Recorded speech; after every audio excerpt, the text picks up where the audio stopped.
When liberals hear about jihad in America, counter-jihad, they instantly knee-jerk react that it's racism. That's right.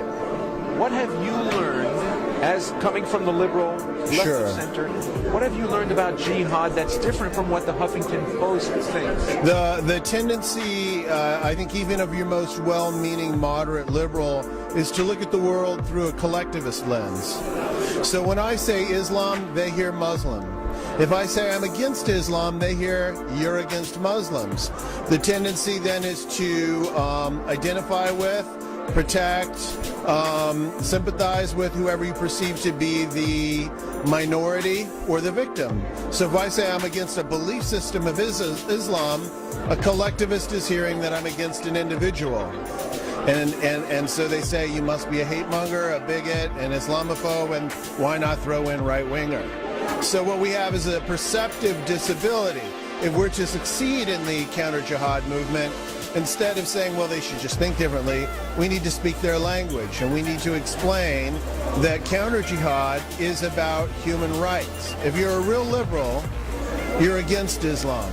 If you're a real liberal and you care about women's rights and gay rights and free speech and religious freedom, you must be against Islam. If you're against xenophobia, nothing is more xenophobic than Islam. So to truly be a liberal, you have to be counter-jihad, or you're just a complete phony. But what's the distinction between counter-jihad and counter-Islam? There is no distinction at all, because Islam and jihad are inseparable. There is no such thing as radical Islam. It's a complete myth. Thank God the majority of the world's 1.6 billion Muslims are not devout. Thank God. Because the devout ones are the terrorists. Not the hijacked. Islam has not been hijacked by radicals. The ideal man in Islam, the highest moral example, is Muhammad. He married a 6-year-old girl, had foreplay with her for 3 years, and then had sex with her when she was 9. He beheaded poets who offended him. He killed an entire Jewish tribe. He was a slave owner. He was a bloodthirsty tyrant. And this is the ideal man who all Muslims are supposed to emulate. Now, how do you find a moderate Islam in there? It doesn't exist. Is there some liberal postulate that criticizing another religion immediately makes you illiberal? Unfortunately, liberalism is, connected at the hip with multiculturalism. So, you have to believe that there's no such thing as superior or inferior, not races, but belief systems or cultures.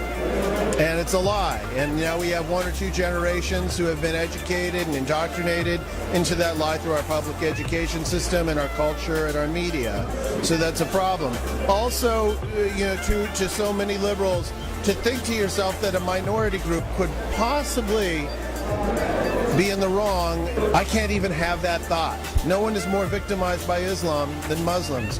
Hundreds of millions of Muslim women live under Islamic gender apartheid. So when we talk about human rights, first and foremost, the people who are victimized by Islam are Muslims. And we're standing for their humanity and for their rights and for their dignity in counter-jihad.